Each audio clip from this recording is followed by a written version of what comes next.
Sejam muito bem-vindos ao podcast Magia Cigana. Hoje a gente recebe aqui duas figuras de peso. Sibila Rudana, escritora de origem lovara, essa personalidade premiadíssima no Brasil, no exterior, passou por Espanha, França, ela vai contar um pouco da trajetória dela, e Cristiano Hanovic, fundador do templo Boris Hanovic. E aí, Sibila, primeiro vamos começar por ela, né? Primeiras damas. A gente já saúda, né, a comunidade, a caravana cigana. Parabéns para todos nós que estamos nessa energia, nessa força, nessa caravana. E falando nesse dia fabuloso, que é o dia 8 de abril, dia comemorado do cigano, pelo nosso saudoso Yul Brynner, para quem não sabe. Como é iniciar e ser precursora na jornada, né, da literatura mágica do povo cigano? Pessoal, boa noite. Olha, eu vi como um desafio, porque eu fiz letras, eu fiz vários cursos, eu fiz outros cursos que eu não quero nem comentar aqui, senão vão dizer que eu não fiz outra coisa, eu não sei estudar. Mas tudo que eu gosto, eu me aprofundo para fazer direito. Não gosto de nada feito pela metade. E eu gosto de escrever. Eu sempre escrevi. Eu tenho vários prêmios desde os 12 anos de idade, de poesia, conto, slogans e por aí vai. E aí eu percebi, não foi meu primeiro livro, que não se falava de magia cigana para o amor. E tem uma literatura vastíssima no mundo sobre magia cigana para o amor, mas não tinha uma específica que as pessoas pudessem considerar como que nós fazíamos a magia cigana. Então, eu me inspirei e fiz meu primeiro livro sobre magia cigana. E de lá para cá, não parei mais. Foi a magia cigana, foi a cozinha cigana, foi um livro de Santa Sara. Foram quantos livros publicados ao todo? Publicados foram 12, escritos são 17. E qual livro... eu vejo que tem muita notoriedade a sua questão com os oráculos, a aproximação sua com os oráculos. Como foi desvendar esses segredos? Isso vem de infância? Ou você achou que em determinado momento você tinha que passar também para a comunidade gadê não cigana os segredos das cartas ciganas? Olha, quando eu aprendi baralho cigano, eu tinha 12 anos de idade. Não, baralho cigano não. Baralho. Eu aprendi baralho com a minha tia Constantina, que foi vítima de um erro médico e ficou cega. E ela dizia assim, que carta é essa? As de coraçãozinho. Aí ela dava o significado. E contava a lenda do naipe de copas. E aí a gente foi aprendendo. Depois disso, eu mergulhei, eu comprei um baralho pequenininho assim, que é um baralho que existe até hoje, da Copag, que eu gosto e recomendo nos meus cursos por ser um baralho barato e de um material muito bom. E aí eu comecei a estudar o baralho cigano. E estudei tanto que acabei escrevendo 2 livros sobre ele. Um deles, inclusive, foi clonado, mas a gente está resolvendo isso judicialmente.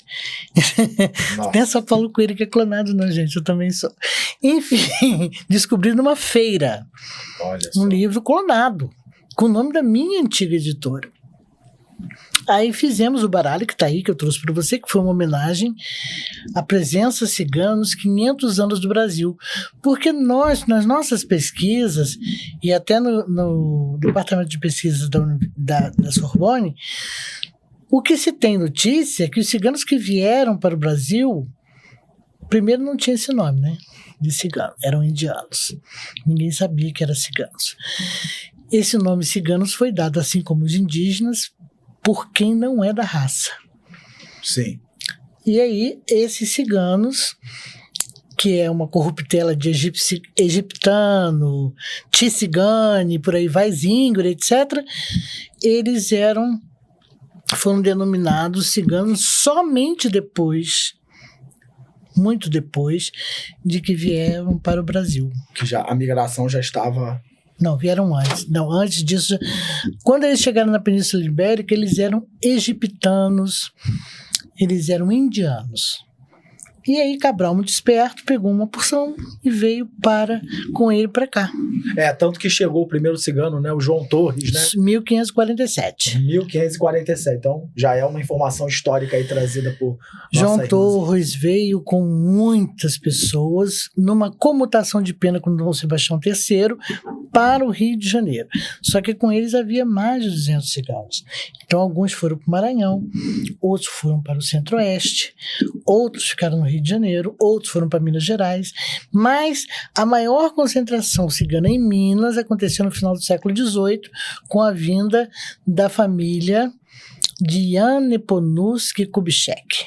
Se é que vocês se lembram desse nome, né? Nós somos o único país do mundo governado por cigano.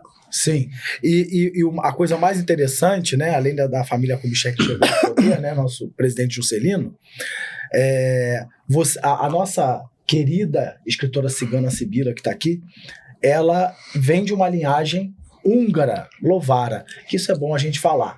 E falando em Hungria, falando em povo Lovara, a gente agora vai dar a voz para um grande amigo, que é o Cristiano. Ele trabalha com um cigano espiritual chamado Boris. Esse episódio em especial, gente, vai ser para uma homenagem, um especial de tradições e espiritualidade, né? A gente precisa também pautar, né, essa linha de trabalho, não só da etnia cigana, mas também da espiritualidade, das tiçaras, que é uma religião crescente no Rio de Janeiro e em todo o Brasil. Cristiano, como é que foi? Eu vi aqui pelo seu histórico que você começou num centro de Umbanda com a sua tiçara, e essa entidade, esse guia espiritual, ele foi expandindo com pessoas, com médiuns, e hoje você tem um templo de referência em Jacarepaguá. É isso ou não?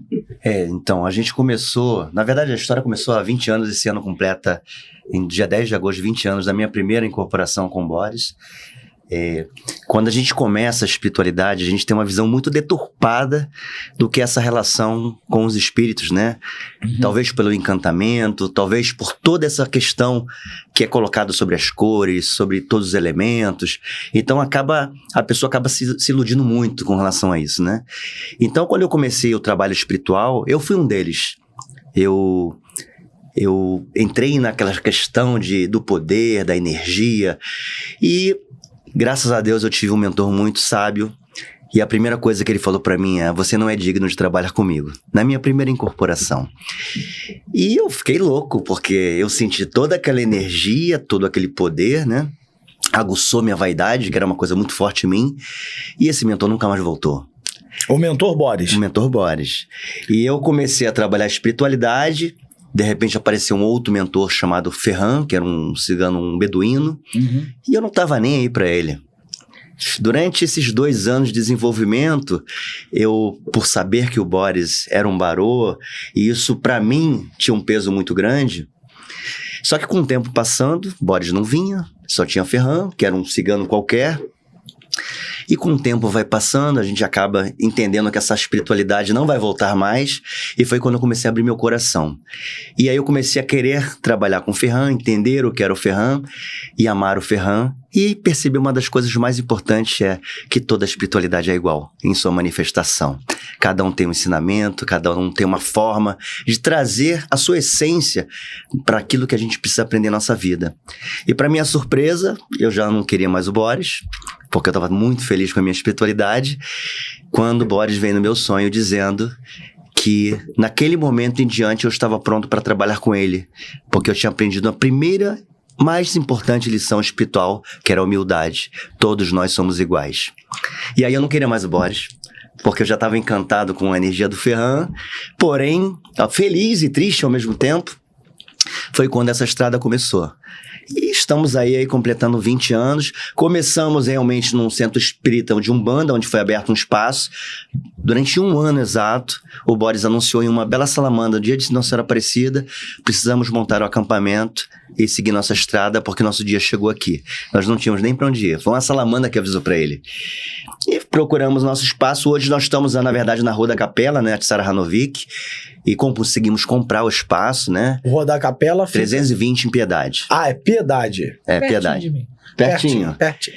E estamos lá realizando nosso trabalho, é um trabalho de caridade, né? Todo o trabalho que é realizado lá chega, seja uma consulta, um aconselhamento, uma limpeza, tudo que é feito dentro da casa, tem gente que fala que não dá certo, mas eu acho que a caridade dá muito certo. Porque a gente acaba se unindo a outras pessoas que abraçam a causa, nos ajudam com material de limpeza e de formas que a gente consegue subsidiar nosso espaço. E graças a Deus estamos aí ainda.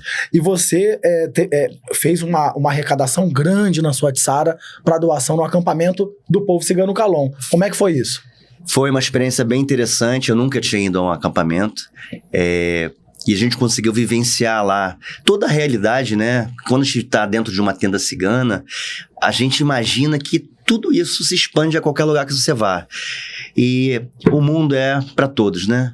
Existem coisas boas e ruins em qualquer lugar. E a gente percebeu ali realmente que a realidade de quem está ali é muito diferente do que a gente aprende dentro de uma casa espiritual. Mas, ao mesmo tempo, a gente tenta, sabe, se inserir para trazer um pouco também para as pessoas que estão dentro do nosso trabalho espiritual, um pouco mais para a nossa realidade, né? De poder entender que a espiritualidade ela é muito mais simples do que a gente coloca numa prática do dia a dia espiritual. E isso foi um ensinamento muito bom para mim. E você, as pessoas têm muita curiosidade em relação a essa questão da doutrina cigana. Como é a preparação de um médium para uma incorporação cigana dentro desse sistema religioso que é a Tsara? Como funciona isso? Então, aí que começa o problema, né? As pessoas Ou a acham... solução. Ou a solução, claro. Porque as pessoas acham que é um passo a passo, né? A espiritualidade conhece individualmente cada um, sua necessidade. E hoje nós estamos vivendo num mundo onde as pessoas são muito imediatistas, né? Então, quando entra-se para a espiritualidade, naquele encantamento, aí existe ansiedade, ou problemas que não tem nada a ver com a espiritualidade, que são sobrepostos e a pessoa acaba se perdendo dentro desse próprio mundo e muitas das vezes se desiludindo. Mas o mais importante é entender que a espiritualidade conhece cada um por dentro e se permitir, porque a manifestação espiritual para cada um é diferente. Então as pessoas não precisam ficar observando, olhando para fora para tentar entender seu interior. Fechando os olhos, eu acho que sempre é o melhor caminho. Agora, existe algum banho, alguma purificação com ervas, com essência que você pratique dentro desse sistema religioso da Tsara Hanovic? Então, a gente entende que estar numa casa espiritual é uma preparação mental, espiritual, energética e física. Sim. Então, é importante, a gente sempre cobra aos nossos médios que tomem um banho de erva, que se preparem, tomem o banho da sua essência, e para que possa chegar na casa o mais preparado possível, porque um mentor espiritual, quando está em nós, ele tem suas limitações, né? E muitas das vezes as pessoas acham que é só estar ali e realizar um trabalho. Sim, muitas das vezes dá certo. Mas se você não estiver preparado, em algum momento onde a gente está recebendo pessoas com todas as suas necessidades, suas demandas energéticas, seu desespero, a gente tem que estar pronto para uma guerra. E a gente nunca sabe quando a gente vai ser demandado energeticamente, mais ou menos. Então, às vezes, a pessoa... precisa passar por uma purificação. Com certeza, a gente chama do resguardo, né? É tentar não beber, não fumar, ter bons pensamentos, tentar não estar em ambientes que não estejam condizentes com o padrão vibratório que você vai realizar no dia seguinte, né? E é estar bem para fazer o bem. E você acredita que essa linha cigana de Tsara, ela é similar à linha da Umbanda branca ou do kardecismo, da mesa? Qual seria, assim, a sua comparação em relação a isso? Então... Porque existe uma linha, inclusive, da Umbanda esotérica, né? Com os mestres, né? Eu vejo o cigano de uma forma muito atípica, assim, até porque das outras linhas. Nós trabalhamos também com a Umbanda, então quando eu olho para o cigano, eu vejo o cigano como um indivíduo único. Cada cigano, para mim, ali é um indivíduo único. E uma das grandes doutrinas da nossa casa inclusive está na nossa oração, diferenças são forças que se unem e se completam formando uma grande muralha chamada união.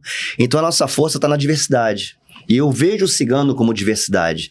Então eu rotular um ensinamento, óbvio, a doutrina de como começar é muito importante. Mas eu gosto de puxar a energia do cigano para que ele traga o fundamento dele. Se você pegar 3 ciganas e dar 3 maçãs para elas e pedir 3 trabalhos específicos, as 3 vão fazer diferente. E os 3 vão dar certo. Porque cada um tem uma essência. Exatamente, uma experiência energética, uma bagagem espiritual que ela traz, e esse fundamento não pode ser ignorado. E para você, dentro da sua linha de doutrina, todas as pessoas têm ciganos espirituais? Não. Muito bom. Sibila, vamos agora. Muita questão. Vamos para você agora. Exatamente. Muita gente quer ter. Não é uma energia tão expansiva como se acha. Ela escolhe seus médios.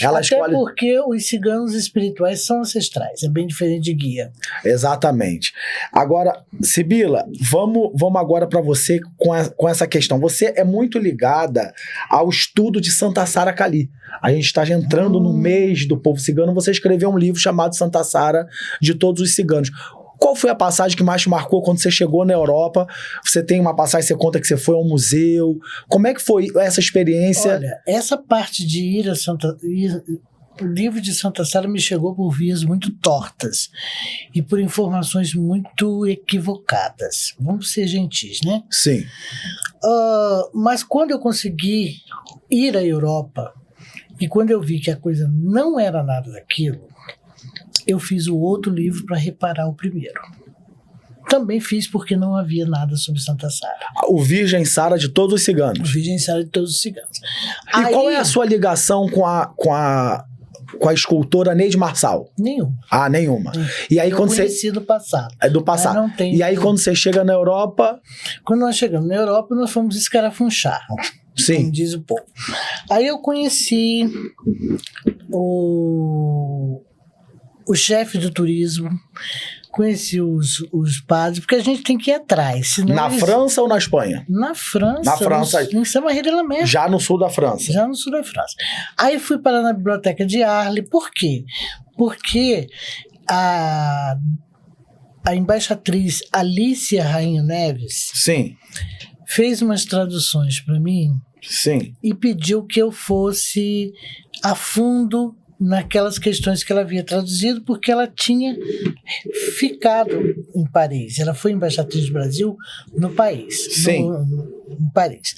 Fomos parar em Arles, numa biblioteca que tem lá, e tudo que se tinha de Santa Sara, ou do que seria Santa Sara, entre aspas, foi escrito por um escritor chamado Vicente Philippon, que existia uma mulher que naquela época do campo Léopold-Honrat, antes do mar avançar, que andava fazendo a China, que era uma prática de pedir alimento para os necessitados com as 2 mãos estendidas para frente. E ela andava pelas ruas pedindo isso. Mas era uma moça morena, trigueira, e Mas não existia uma ligação.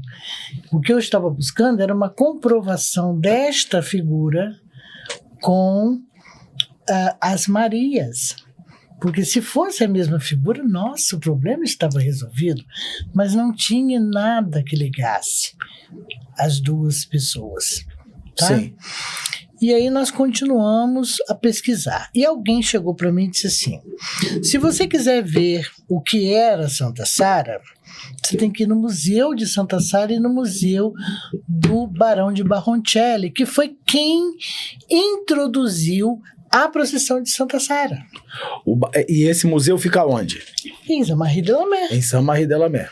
E aí, ou no Museu de Santa Sara existia essa imagem, existia a carroça, e inclusive alguém fotografou de ponta cabeça. E nesse museu tinha várias peças de ciganos da época, de pessoas da época, como museu, né, gente? Sim. É um museu. E no Museu do Marquês de Baroncelli também existiam muitas peças relacionadas a Santa Sara. O que mais me impressionou quando eu estive lá, eu já contei para o Cristiano, que as pessoas primeiro fecham, muita gente nem fica na cidade porque Os ciganos são muito impulsivos, né? Sim. E A gente daqui a pouco vai mostrar a Sambarri. Acabam brigando um com os outros e tal, mas o que mais me deixou assim, impactada foi, inclusive tem uma cena disso no Lachodron, do Tony Gatiff, que é um filme que eu recomendo, tá aí no YouTube para vocês assistirem de graça. E aí você pode ver que quando você entra na cripta, você entra num coração pulsando. E outra coisa, se alguém acha que não, mas eu assisti várias incorporações em tudo quanto é língua. Na cripta, né? Nós temos uma visão no Brasil muito diferente disso. Porque a incorporação é um processo psíquico, gente.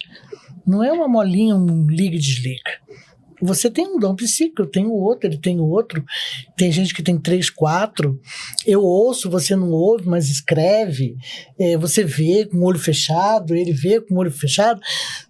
Cada um desenvolve ou vem com uma maletinha diferente da outra. Exatamente para a gente se completar na nossa diversidade. E você falando dessa ancestralidade, dessa caminhada com Santa Sara, você, Sibila, desenvolve um curso para as pessoas se conectarem com essa sensitividade e com essa força espiritual.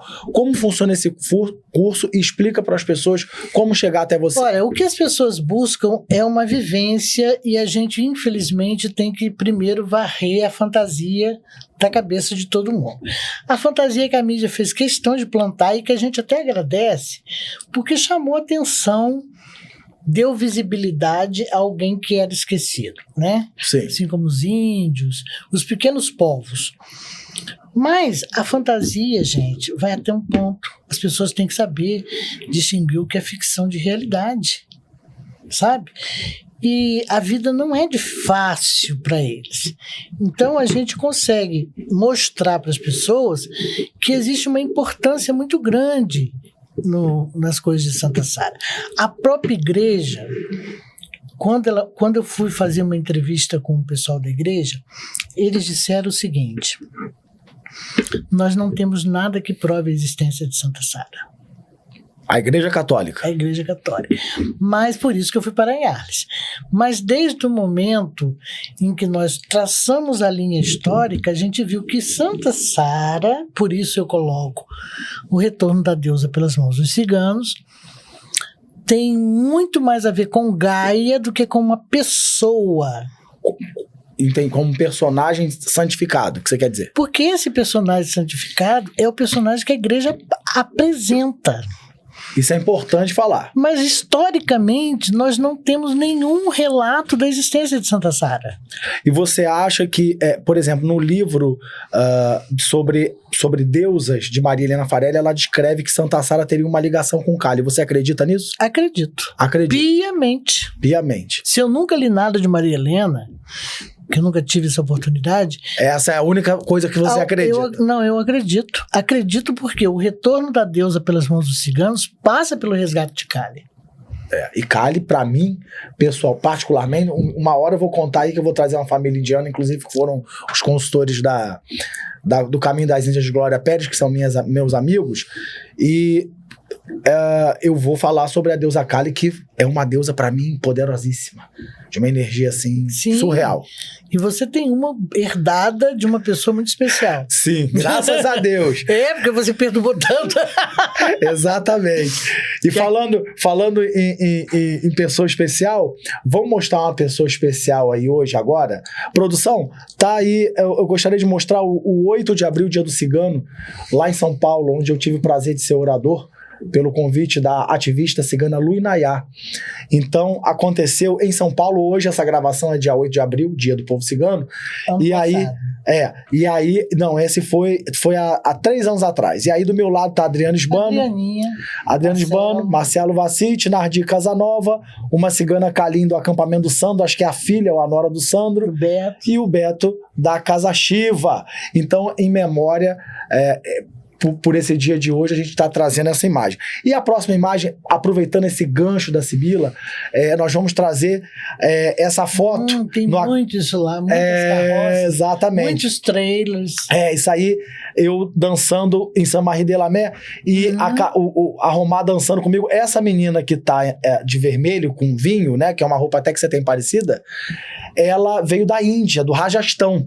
E a mãe dela era francesa e ela resgatou as raízes aí. E eu acabei fazendo amizade com ela. Ela agora mora na Irlanda, né? E tem um casal aí que tá me olhando aí, junto com essa moça de vermelho, que são da nação Machuaia. Nossa, nação Machuaia. daqui, da Romá Machuaia.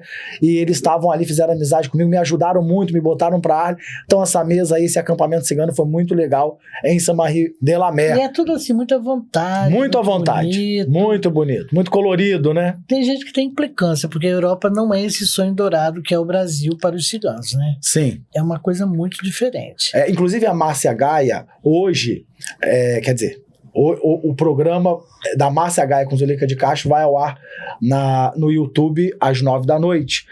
E ela falou muito da questão do preconceito Nossa. que ela viveu na Europa, na Hungria, na Romênia, na Rússia, na Espanha, todos os lugares. E como é que você vê isso, Sibila? A Europa tem uma memória muito diferente dos ciganos, e os ciganos são muito reativos na Europa, tá? Mas eu acho que eu estranho muito.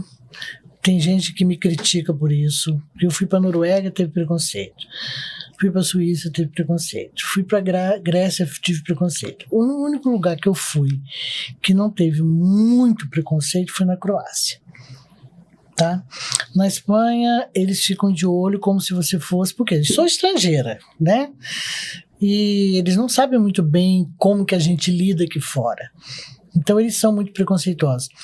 Eu não sei se esse preconceito que impera até hoje é um esquema de defesa ou é para banir mesmo a pessoa dali. Na Itália, veio 3, 4 falarem comigo. Sara estava comigo. E 5 pessoas vieram em volta perguntar se elas estavam nos incomodando. Mas pasme você, em Campos, onde o monsenhor de Campos, que foi da nossa pastoral cigana, da Igreja Católica, padre Paulo Pedro, autor de um livro chamado Jesus Cigano, também sabe que isso aconteceu comigo lá. Do lado da catedral, eu parei para conversar com um grupo de calins, inclusive elas residem em Campos, no Parque Leopoldina, e simplesmente a polícia veio junto. Eu falei, o que vocês estão fazendo aqui? Não posso conversar com minhas primas? Não, elas não estão incomodando a senhora? Eu falei, não estou incomodando. Aí entramos na igreja. Porque a gente sabe que lá, em Campos isso, tá? Isso aconteceu ali no Boulevard Francisco de Paula Carneiro, em plena cidade, do lado da catedral. E é Brasil, onde todo mundo ainda tem aquela imagem lúdica do cigano, tá o cigano andando com a cestinha, e alguém tocando atrás. Mas eu acho assim que, gente, eu acredito que eu ando muito nesses cantores do Brasil. Você anda muito. Ando muito. Eu vejo que na Bahia, por exemplo, na Paraíba, até tava conversando com a primadinha, um beijo pra minha primadinha, que agora é a chefe da etnia cigana em Brasília, e ela disse assim, queria eu que a comunidade cigana aqui na Bahia ou na Paraíba tivesse o apoio de pessoas como tem no Rio de Janeiro e São Paulo. Então eu acho que é esse eixo que existe essa... Não tem nem em Cunha. Exatamente. Em Cunha um cigano teve seu pé quase arrancado, porque o Gadiô disse pra ele, você não passe aqui que eu não quero você passando na frente da minha loja. Ele passou, era do rancho de Cunha, passou pela segunda vez e ele atirou no pé do cara. Nossa. Tá? Então são experiências aí... E nós estamos no Brasil, gente. De Brasil. Então, cada vez que a gente traz elementos, linhas de trabalho da espiritualidade, da dança, como a gente vem fazendo esse podcast Magia Cigana lindamente aí, com convidados maravilhosos, com sua expressão cultural, mágica, a gente tem que respeitar. Porque são essas linhas artísticas, linhas de trabalho, que fazem que a comunidade cigana seja respeitada no Brasil. E na América Latina, como começou o nosso saudoso e primeiro Milva City, a sua bênção, padrinho. Cristiano, produção, vamos mostrar aí, não sei se vocês já baixaram aí o vídeo, de um pedacinho de um evento do Cristiano, da Tsara Hanovic. Vamos ver se tá aí no ar. E que mostra... E que mostra um pouco, né, dessa espiritualidade. 15 anos, primeira festa, aí tá mostrando aí um pouco da entrada, a bandeira cigana. Show. Então aí a gente vê, mais ou menos, vocês vão ver em tela cheia, mas aí, Cristiano, vai explicando aí esses tapetes, qual é o simbolismo disso? A fogueira... Na verdade, a gente tentou aí, dentro daquele nosso entendimento, né, como não cigano, aquele famoso cigano de coração, tentamos retratar tudo aquilo que a gente entende do que a gente gostaria de ver dentro de um acampamento cigano. Então nós colocamos barracas em volta da fogueira a noite inteira, música a noite inteira, os ciganos espirituais. Montou um acampamento. Exatamente. Você montou um acampamento, todo mundo com velas acesas, na hora, ali você já está incorporado ou não? Nesse momento aí, eu acredito que ainda não. Era um não. momento que eu estava falando, né? A gente sempre fala uma mensagem de abertura, do significado daquilo ali, né? E aí foi a noite inteira. Aí a fogueira tá acesa. Nessa fogueira existe alguma essência, algum elemento? Ou não? Sim. Sim. Toda nossa fogueira tem uma ritualística, né? A gente entende ali... Quem é esse violinista que tá tocando aí? Ia de cabeça no seu nome dele não, mas é do Paulo Logitanos. É do Paulo Logitanos, meu primo Paulo Logitanos, que já tá agendado pra estar aqui conosco no podcast. Aí ele tocando, aí são suas médias. Quantos médios tem nessa casa, Cristiano? Hoje nós temos 68 médios. 68 médios. Exatamente. E atendem uma assistência, basicamente, então, de mais de 100 pessoas. Então, cada encontro, em média, é entre 130 e 150 pessoas. Nossa. Muito bom. Ali as meninas já estão passando por uma incorporação ou não? Ali você tem um altar, né, Cristiano? Quais são basicamente os elementos desse altar que você usa? São Primeira coisa, Santa Sara, né? Santa Sara Kali. Colocando 4 elementos para que a gente possa afirmar a energia dos 4 cantos da natureza. E a gente gosta de dar representação de todos os ciganos, né? E ciganas, de todas as vertentes. Como foi falado várias vezes pela Sibila, da diversidade que existe entre os ciganos, né? Então a gente gosta de trazer esse sentimento de que todos são acolhidos, independente de serem encarnados ou não, né? Sim. E aí a fogueira já ardendo. E aí as pessoas incorporam espíritos ciganos nesse momento. Sim, tanto os médios quanto os consulentes, né, que têm a sua egrégora cigana, a gente permite, né, que eles possam estar ceando, até porque se existe a energia espiritual, né, existe a comunhão entre os ciganos e é óbvio que eles se entendem muito melhor do que a gente no astral, né? Então a gente deixa com que os consulentes possam estar ali sentindo a vibração do seu cigano, até porque é uma forma de desenvolvimento espiritual para aquele que ainda não tem uma tsara para um trabalho. Então eu sempre falo para as pessoas que falam, eu queria desenvolver melhor minha espiritualidade, eu sempre falo, olha, vou dizer a minha experiência pessoal, meditação, você precisa estar em conexão com você mesmo, né? A espiritualidade, o templo sagrado é o seu corpo. Então, se você não estiver bem com você, como é que você vai estar bem com o mundo? E a espiritualidade faz parte da sua essência, né? Então basicamente, você começa a fazer um tratamento com esses médios e até preparar eles para no futuro terem sua própria tenda, vamos dizer assim, ou não? Aí isso é uma opção individual de cada um e não é para todos, né? Infelizmente. Não depende do médium. Não depende do médium, depende da egrégora, vamos dizer assim. Que a gente Exatamente. diz, muita gente quer, mas não pode. E mesmo querendo, não é fácil.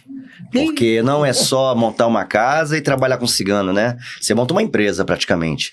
Toda uma estrutura, responsabilidade, despesas que têm que ser honradas, né? E, óbvio, o compromisso com os médios e os médios o compromisso com a própria responsabilidade para se suprir toda aquela engrenagem, né? Você teve alguma experiência marcante espiritualmente de cura com algum médium, fora a sua própria, que você conta no site da Tsara, que tenha te impressionado?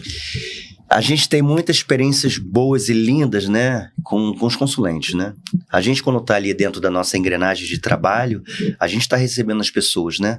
E tem uma experiência que é muito marcante de uma criança, né? Tinha mais ou menos uns 6 anos de idade e ela estava desenganada pelos médicos.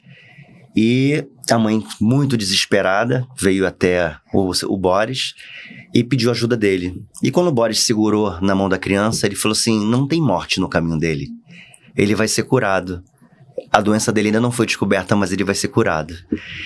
E essa criança hoje, né, tá com 15 anos, curado, descobriram uma doença raríssima, né, fez o tratamento adequado e hoje tá aí, vem à nossa casa. E assim, a gente tem vários casos maravilhosos de pessoas que foram curadas de doenças.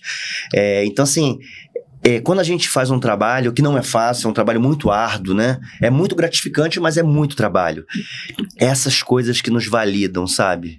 A gente se questiona como qualquer ser humano, nós somos normais como qualquer outra pessoa, independente de ser líder de uma casa ou não, temos problemas, temos doenças, temos brigas familiares, e muitas das vezes podemos chegar não bem, né? Mas quando nós entramos, nós somos acolhidos por toda aquela egrégora, por toda aquela energia, e a gente se desprende e abre o nosso coração. Nesse momento, tudo parece ser perfeito. E você teve um evento que a gente vai entrar no livro, né, da nossa irmãzinha Sibila aqui, A Magia na Cozinha da Cigana. Você teve um evento que você fez com comida típica cigana, foi um evento especial, foi também com Paulo Logitanos ou não? Foi esse mesmo evento. Foi esse mesmo evento que foi intimista, né? Isso. E que foi com a culinária cigana, e você faz uma vez por ano? Não. O Boris não gosta de festa, né, pra começar. Então, assim, eu negociei muito para que eu pudesse comemorar os 15 anos de trabalho com ele.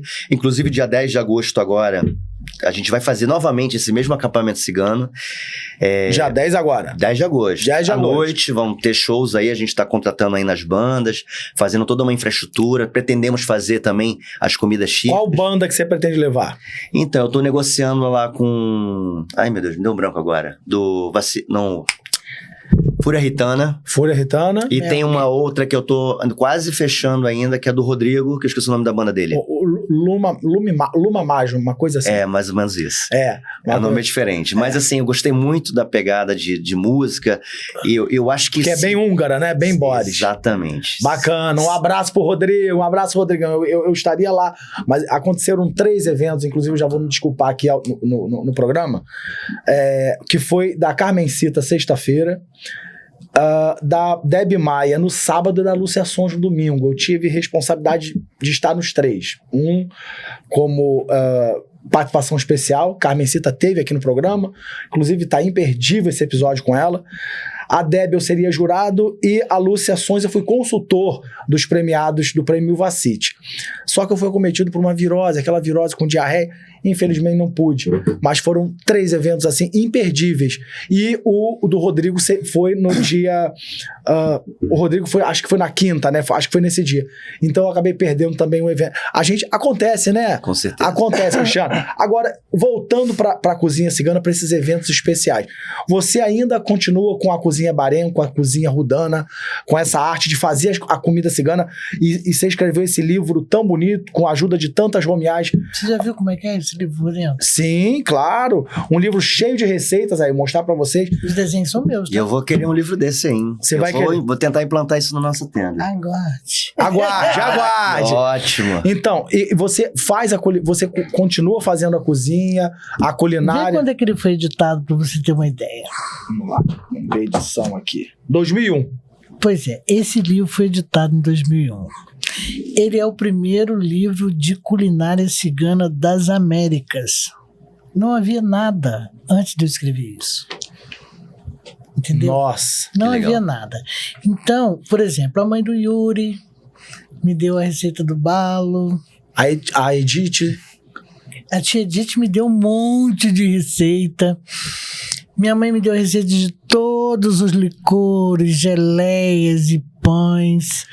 Os assados todos. Tem umas coisas que são de pessoas muito amigas. Cacumil te deu uma receita também. Me deu uma receita também. O sarmá eu tenho 5 receitas de sarmá, gente. A doce e a salgada? Não, sarmá. Sarmá. Sarmá. Não guibanite, você confunde, não, Pedro. Não é guibanite. Sarmá eu tenho 5. A guibanite tem da tia Edith, tem a minha, quer dizer, da minha família. Mas... A sarmá você faz com repolho, outra você faz com couve. Depende. Com couve, com repolho, com mostarda, com folha de uva. Leva Depende da balô, folha. tem uns que bota boi, outros bota balô. Não, a tradicional mesmo é com balô. É com balô. Eu gosto com balô É com também. porco, tá, gente? É. É com porco. Balô é porco. Desculpa, às vezes eu tô falando em cigano com É com porco. Então, a tradicional é com porco. Mas, quando chega na época quando chega na época da festa de São Nicolau, que é em dezembro, e São Nicolau, protetor dos marinheiros, padroeiro dos machuaias, eu sou devoto de São Nicolau. protetor dos ciganos, eu faço eslava dele. Eu faço também. Nada que se serve nessa eslava pode caminhar ou voar. Então, é tudo do mar. Exatamente. Então, a sarma é de Peixe. camarão. Mas tem camarão. Essa sarma mais deliciosa do planeta.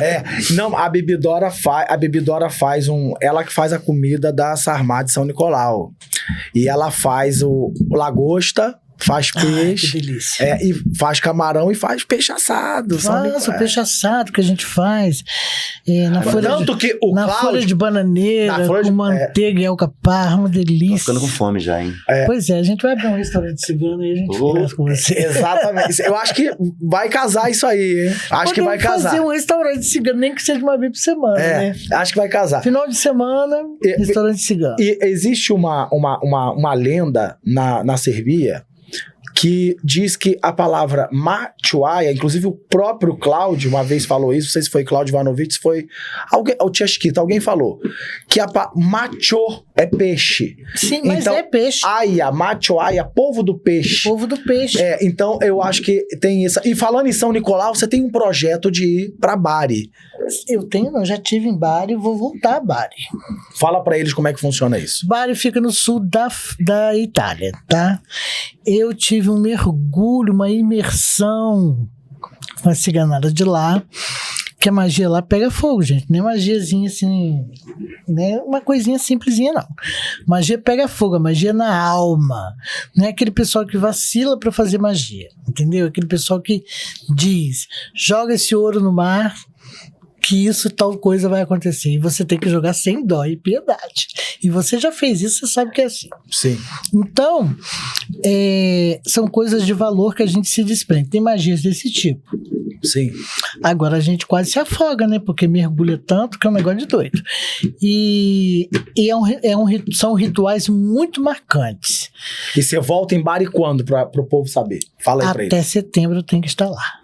Mas, e aí você vai fazer uma pré-Slavitsa de São Nicolau, Suete ou Nicola, que fala em romanês? Eu vou fazer. Vai fazer. Porque lá, gente, está a grande igreja de São Nicolau está em Bari.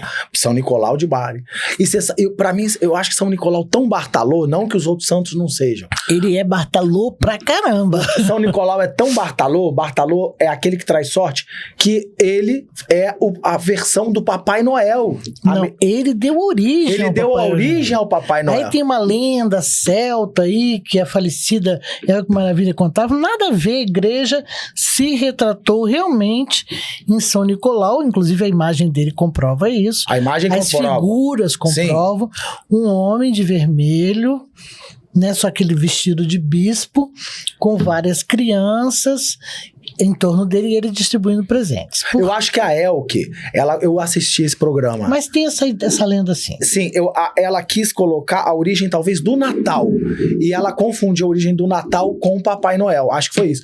E por falar em Elke Maravilha, a gente tem uma Elke também muito querida que vai mandar um recado pra gente. Produção, solta aí. Vamos ver quem vai falar aí com a Sibila aí na nossa tela. Aí a Kamai... A minha grande amiga Kamai. Kamai, ela tá dizendo aí que vai aparecer pra vocês em tela cheia, que a Sibila atende lá, faz cursos, a loja fica no Mercadão de Madureira, a Sibila dá curso de magia cigana lá, faz atendimento com o oráculo, que é o oráculo dela próprio, que é o oráculo onde ela fez o livro do Segredo das Cartas Ciganas, e a Kamai... E dá curso lá também. E há 15 anos você tá lá, né? Menino desde 2008. 15 anos. 15 anos. É muito tempo. Muito tempo. E eu que fiz essa amizade, tá, gente? Eu que fiz essa ponte. Lembra disso? Você cozinhando lá no Vordom. E eu cheguei... Você chegou na minha carroça. Da carroça. Ninguém acredita que eu tive uma carroça, né? Sibila tinha uma carroça, um Vordom, e a gente brincava muito naquele Vordom. Onde tá esse Vordom? Esse Vordom foi desfeito, porque lugar nenhum que eu entrava, que eu alugava, dava pra ele entrar. Mas eu vou fazer outro. Porque eu tenho uma promessa de fazer uma agora verde, né? Uma verde para minha ancestral. Pra Catiusca. A Catiusca. São 6 gerações antes da minha, né? Eu tenho que honrá-la. A Catiusca é uma muli, é um espírito. Inclusive depois... Ela é uma chuvane. É uma chuvane e ela vai trazer... A gente depois vai trazer um especial aqui falando sobre Mamiori, né? Porque esse programa, ele tem hoje ele trouxe um especial de tradições e espiritualidade para que vocês conheçam um pouco dessa cultura espiritual que é a Tsara e também dessa grandiosa escritora que faz parte, né, da nossa tradição, do nosso que a gente tem de maior, que é a cultura ancestral cigana em suas maiores vertentes. A culinária, a cartomancia, e isso a Sibila trouxe com muito poder, né? Então, a gente não poderia deixar de fazer um programa especialmente com ela contando essas versões e essa riqueza mágica que ela traz desde sempre. Agora, Sibila, e o segredo das cartas ciganas, você disse que começou com 12 anos.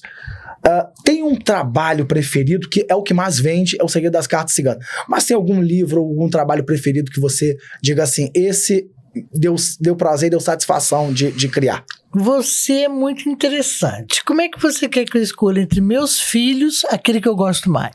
Não tem como. Eu tenho um projeto novo que está me deixando enlouquecida. Sobre o quê? Eu tenho um editor maravilhoso, 2 editores, sim, que é o Edmil Cianeide, da editora Alfabeto. Aliás, meu livro Segredos da Magia pode ser adquirido lá ou na loja da Camai. E esse projeto é um projeto que soma tudo. O primeiro livro se chama Ibarigafé, é uma trilogia. Ibarigafé, A Grande Viagem.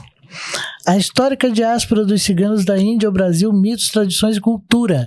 Mas eu vou focar só no Rio de Janeiro, porque eu não sou louca, né? Nós temos várias teses escritas ao longo dos tempos. E no país inteiro tem várias pessoas que escreveram, mas eu quero focar no Rio de Janeiro. Tá? Resgatar um pouco dessa memória do Rio, do centro do Rio, de como era e como as coisas aconteciam aqui. Então, em Ibarigafé, inclusive tem a antiga Rua dos Ciganos que o Cacomia que é a Rua da Constituição. Que é a Rua da Constituição. Assim como o Campo de Santana era o Campo da Cigana Velha. Então, nós vamos resgatar essa história dos ciganos desde a chegada ao Rio e o seu apogeu, que foi na época que Dom João VI veio para cá, né, gente? Que Dom João VI era apaixonado pelos bródios ciganos aqui no Rio de Janeiro.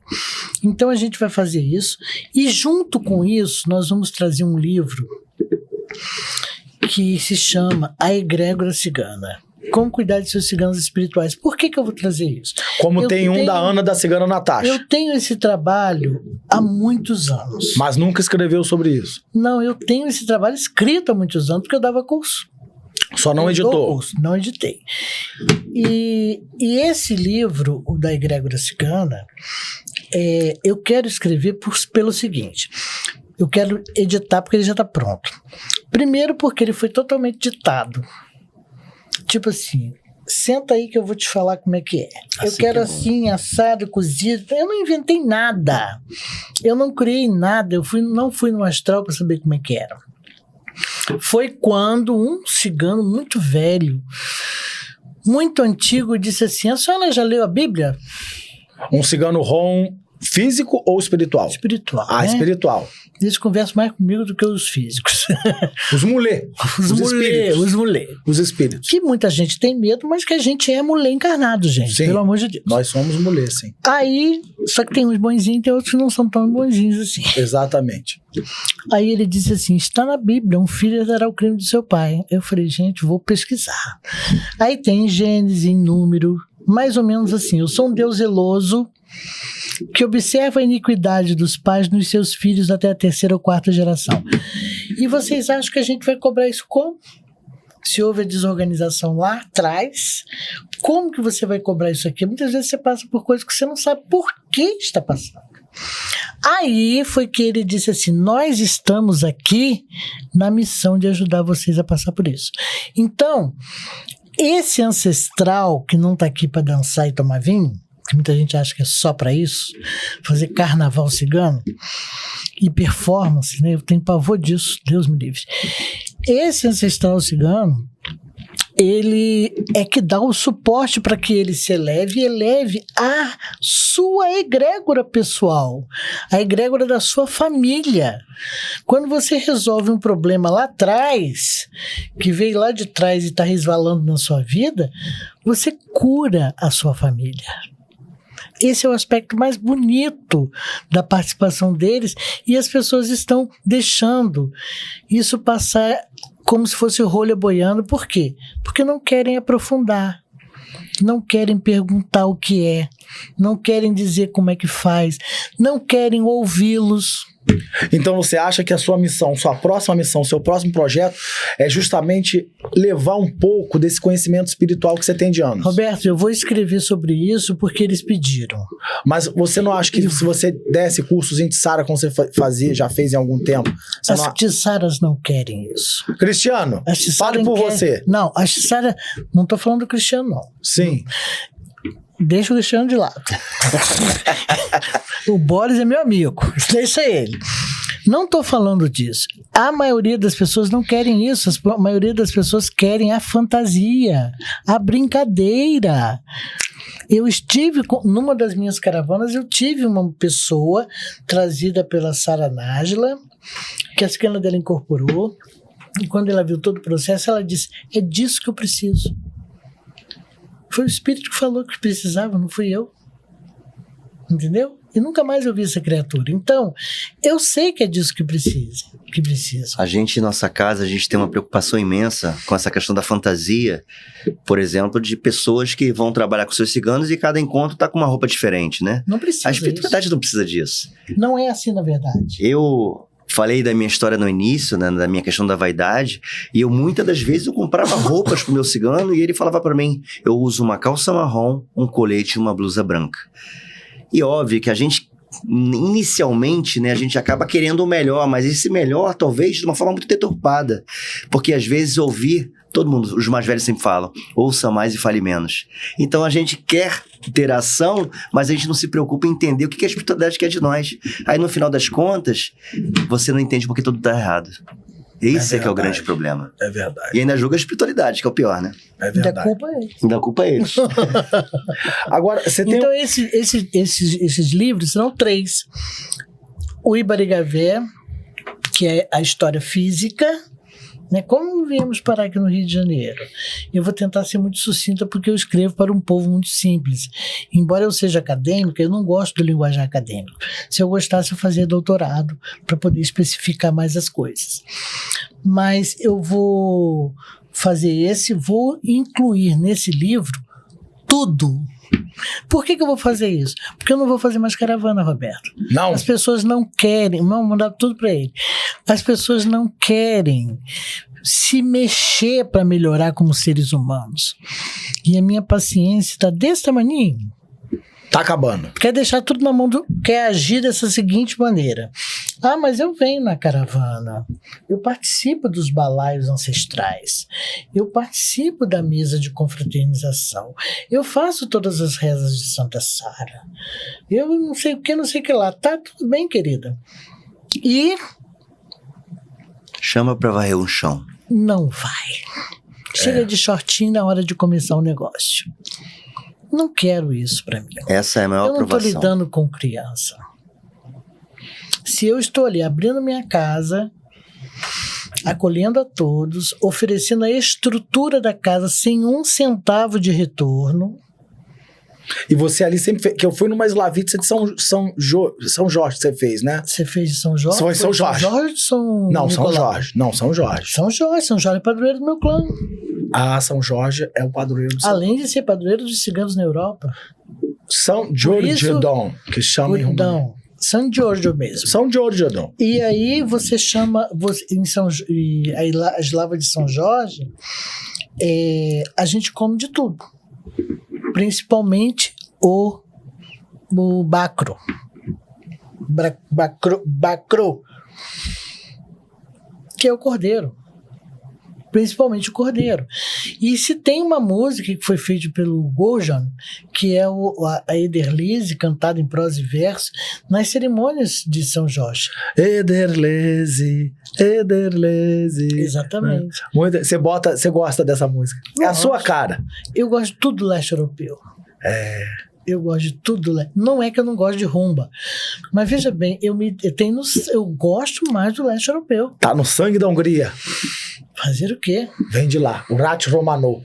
Então, gente, hoje a gente se despede desse programa cheio de conhecimento, de magia, de espiritualidade, de Sara Hanovic. Sibila vai aparecer para vocês aí. A Kamai mandou esse vídeo aí para minha surpresa.